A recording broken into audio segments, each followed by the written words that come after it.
Hello friends, मैं संतोष sir आप सबका स्वागत करता हूं इस वीडियो में। इस वीडियो में हम पढ़ने जा रहे हैं, अगर दो अनुपात इक्वल हैं, अगर दो रेशियो इक्वल हैं तो हम उस पर किस किस प्रकार की क्रियाएं कर सकते हैं। ऑपरेशंस ऑन इक्वल रेशियोज मतलब तुल्य अनुपातों पर संक्रियाएं। ठीक है, दो अनुपात अगर समान हैं तो उसके आधार पे हम कौन कौन सी क्रियाएं कर सकते हैं, इसे हम कह सकते हैं properties of equal ratios also. ठीक है, तो ये देखते हैं समान अनुपात के क्या क्या गुणधर्म हैं। आइए देखते हैं पहला गुणधर्म। मान लीजिए ये दो अनुपात बराबर है यदि A/B बराबर C/D। ठीक है, तो इस अनुपात को हम उल्टा भी लिख सकते हैं, इस अनुपात को उल्टा अनुपात भी लिख सकते हैं। मतलब यदि A/B बराबर C/D, ये अनुपात बराबर है इस अनुपात के, तो B/A बराबर होगा D/C के।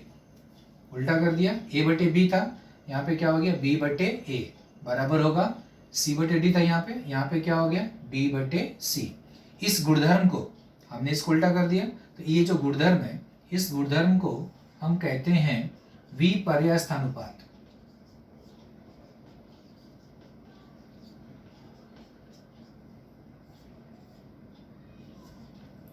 विपर्यस्थानुपात। ठीक है, उल्टा करना, विपरीत करना। दूसरा जो गुणधर्म है, यदि A/B बराबर C/D, अगर दो अनुपात बराबर है तो हम ऐसा भी लिख सकते हैं D/B बराबर C/A। क्या किया मैंने यहाँ पे, A/B बराबर C/D है, तो A की जगह पे मैंने D लिख दिया और D की जगह पे A लिख दिया, बराबर D/B बराबर C/A। तो इन A और D के जगह का मैंने क्या कर दिया, अदला बदली कर दिया। तो इस गुणधर्म को हम कहते हैं एकांतरानुपात।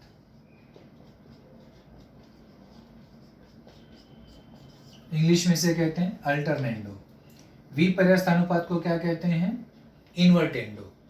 ठीक है, तो यदि A/B बराबर C/D तो D/B बराबर C/A। हमने यहाँ पे A और D का जगह का अदला बदली किया, हम B और C का भी कर सकते हैं। ठीक है, तो उस गुणधर्म को भी हम क्या कहेंगे, एकांतरानुपात। तीसरा गुणधर्म, यदि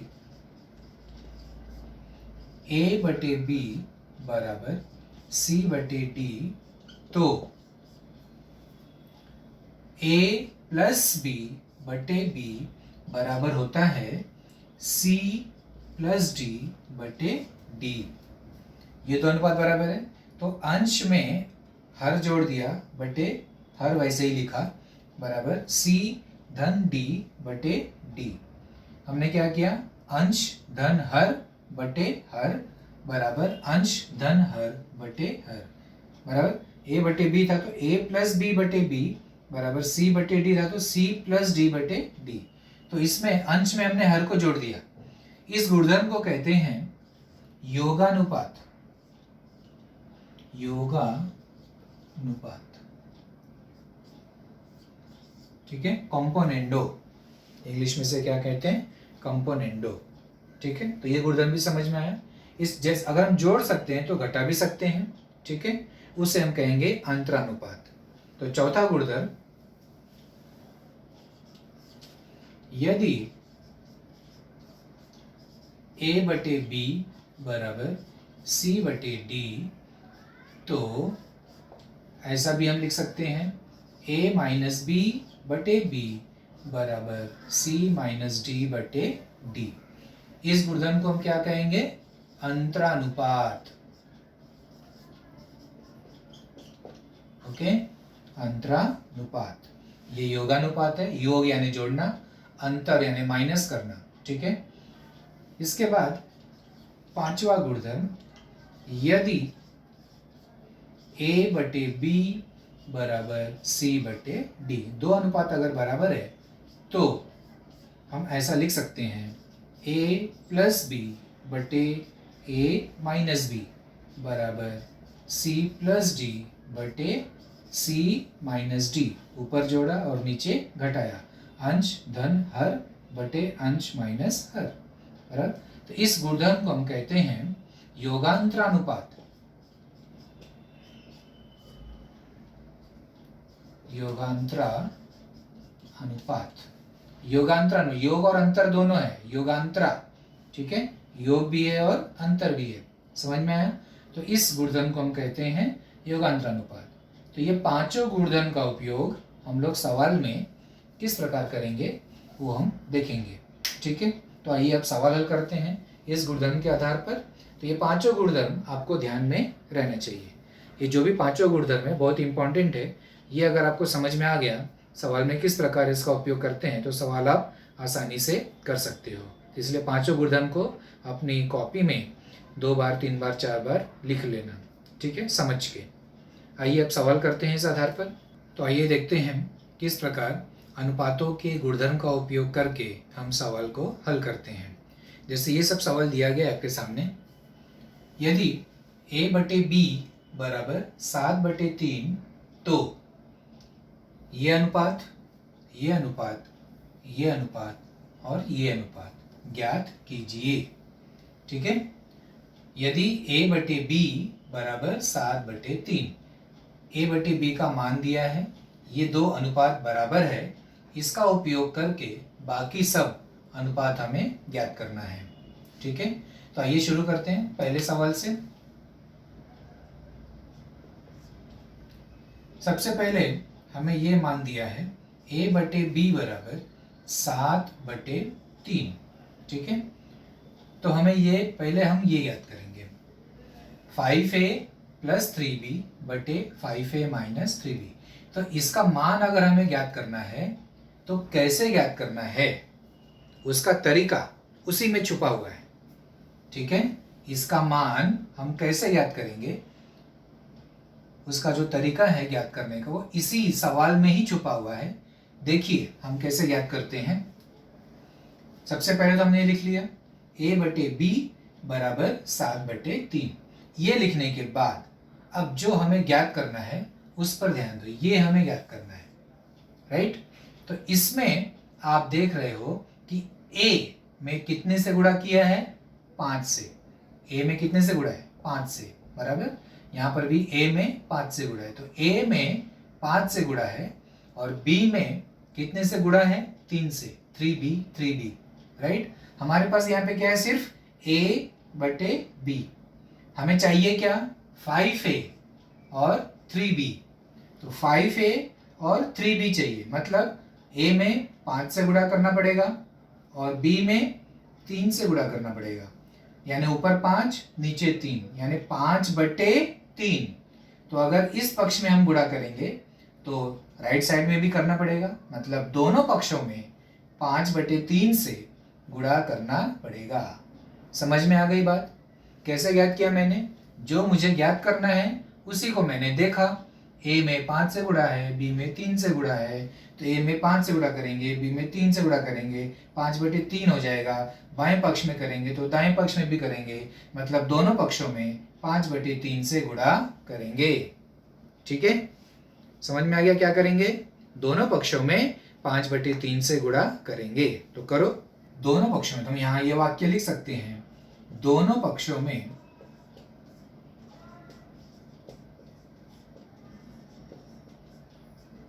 5 बटे 3 से गुणा करने पर, दोनों पक्षों में 5 बटे 3 से गुणा करने पर। तो ये देखो, ये a बटे b है बराबर 7 बटे 3 है। इस पक्ष में कितने से गुणा करना है, 5 बटे 3, और इस पक्ष में भी कितने से गुणा करना है, 5 बटे 3।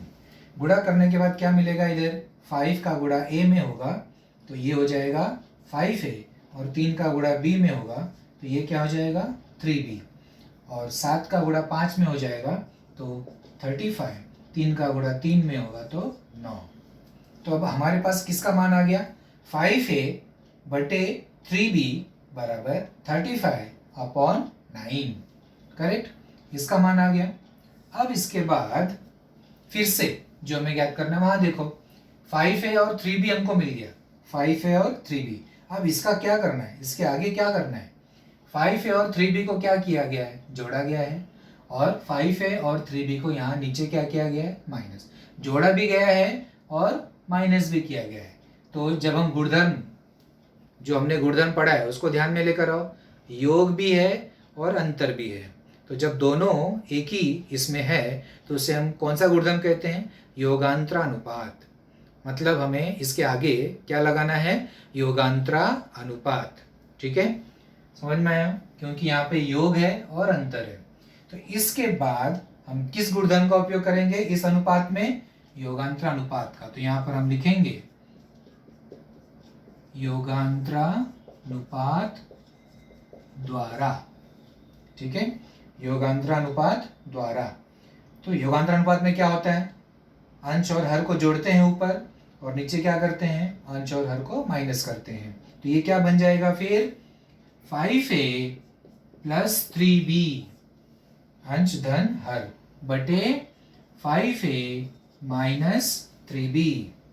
राइट, दोनों साइड में हम क्या लगाएंगे, योगांतरानुपात। यहाँ पे तो हमने लगा दिया, तो राइट साइड में भी लगाना पड़ेगा, बराबर 35 प्लस 9 और 35 माइनस 9।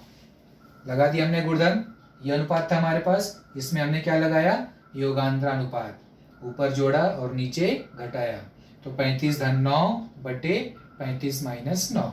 तो इसका मान क्या हो जाएगा फिर, ये बराबर 35 और 9 कितना होता है, 44, और 35 में से 9 जाएगा तो कितना बचेगा, 26। ठीक है, इसको चाहिए तो आप सिंप्लीफाई भी कर सकते हो। ये 2 से कट हो जाएगा, 2 1 जा 2 3 जा 2 2 जा 2 2 जा, बराबर। तो कितना आ गया, 22/13। तो 5a प्लस 3b बटे 5a माइनस 3b का मान कितना आ गया, 22/13। लास्ट में आप क्या लिख दोगे, 22/13। इसका मान कितना आ गया, 22/13। ठीक है, तो देखा आपने कैसे सवाल को हल किया। जो हमें ज्ञात करना है उसी में उसका तरीका छिपा हुआ है, सिर्फ हमें थोड़ा सा पहचानने की जरूरत है। राइट, किस प्रकार पहचानना है वो आपको समझाया मैंने, वैसे ही आपको बाकी सवालों में भी पहचान कर सवाल को हल करना है। ठीक है, आइए एक और सवाल को हल करते हैं। अब देखिए दूसरा सवाल हम हल करते हैं। दूसरा सवाल में क्या हल करना है, 2a square plus 3b square upon 2a square minus 3b square, इसका मान हमें ज्ञात करना है। राइट, दिया किसका मान है, इसका। तो पहले उसको लिख लेते हैं, a बटे b बराबर 7/3। इसका मान हमें मालूम है, ज्ञात क्या करना है, ये। अब ये इसका मान हमें ज्ञात करना है, तो कैसे ज्ञात करना है, क्या बताया मैंने, तरीका इसी में छुपा हुआ है। ठीक है, हमारे पास a बटे b है, ज्ञात क्या करना है, यहाँ पे देखो 2a square plus 3b square upon 2a square minus 3b square. मतलब यहाँ पे a स्क्वायर है और b स्क्वायर है, हमारे पास सिर्फ a बटे b है, स्क्वायर होना चाहिए यहाँ पे, तो इसको हमें स्क्वायर करना पड़ेगा। तो क्या लिखेंगे हम लोग, दोनों पक्षों में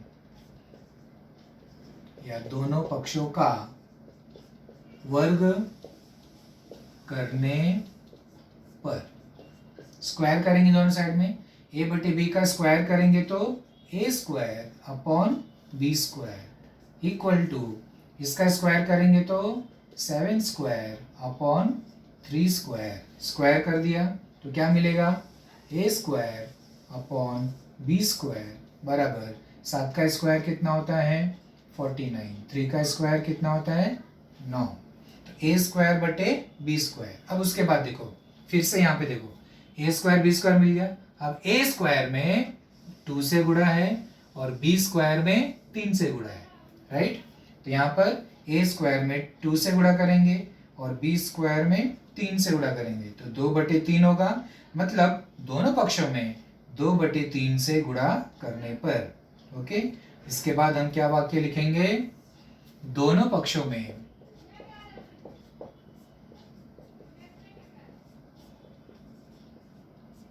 दोनों पक्षों में 2/3 से गुणा करने पर।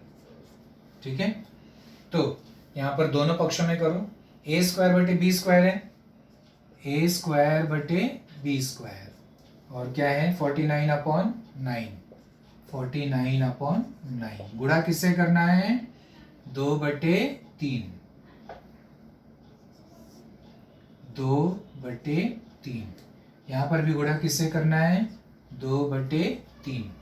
तो जब यहाँ 2/3 से गुणा करेंगे तो ये क्या हो जाएगा, 2a square upon 3b square, और यहाँ पे 2 से गुणा 49 इंटू 2 98, और 9 3 27, तो 2a square upon 3b square का मान कितना आ गया, 98/27।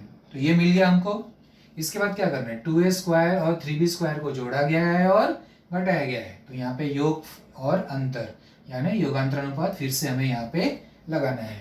तो इसके बाद हम लिखेंगे योगांतरानुपात द्वारा, योगांतरानुपात द्वारा, तो क्या मिलेगा, 2a square plus 3b square upon 2a square minus 3b square is equal to 98 plus 27 upon 98 minus 27। ठीक है, योगांतरानुपात हमने लगा दिया। इसके बाद हमें क्या करना पड़ेगा, उसको हल कर दो, उसको क्या कर दो, हल कर देना है। तो 2a square plus 3b square upon 2a square minus 3b square, 98 plus 27, 8 और 7 15, 9 और 1 10 और 2 12, 8 में से 7 गया 1, 9 में से 2 गया 7, राइट, 8 में से 7 गया 1, 9 में से 2 गया 7, 125/71। तो इसका हमें आंसर मिल गया, दूसरे का भी आंसर मिल गया। ठीक है, तो देखा आपने दूसरा भी हमने कैसे किस प्रकार हल किया, समझ में आया आपको। इसी प्रकार आगे के भी जो सवाल है वो भी हम कर सकते हैं। आइए देखते हैं तीसरा सवाल। ओके, इसमें ये मान तो हमें मालूम है, a/b बराबर 7/3।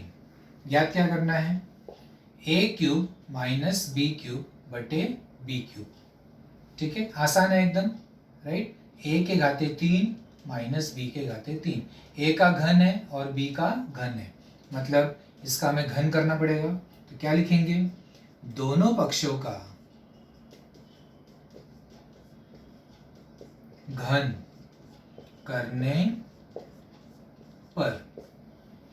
तो यहाँ पे a का घन बटे b का घन बराबर 7 का घन बटे 3 का घन। तो क्या हो जाएगा, a का घन बटे b का घन बराबर 7 का घन कितना होता है 343, और 3 का घन कितना होता है 27। तो हमने घन कर दिया। घन क्या है, यहाँ पे माइनस है, a के घन माइनस b का घन, सिर्फ माइनस है ऊपर, यानी अंश में माइनस किया हर को, तो सिर्फ माइनस है, अंतर है, तो कौन सा अनुपात, अंतरानुपात। यहाँ पे लिखेंगे हम लोग अंतरानुपात द्वारा, अंतरानुपात द्वारा। तो यहाँ पे अंतरानुपात लगाएंगे तो कैसे, a³ माइनस b³ बटे b³ बराबर 343 माइनस 27 अपॉन 27।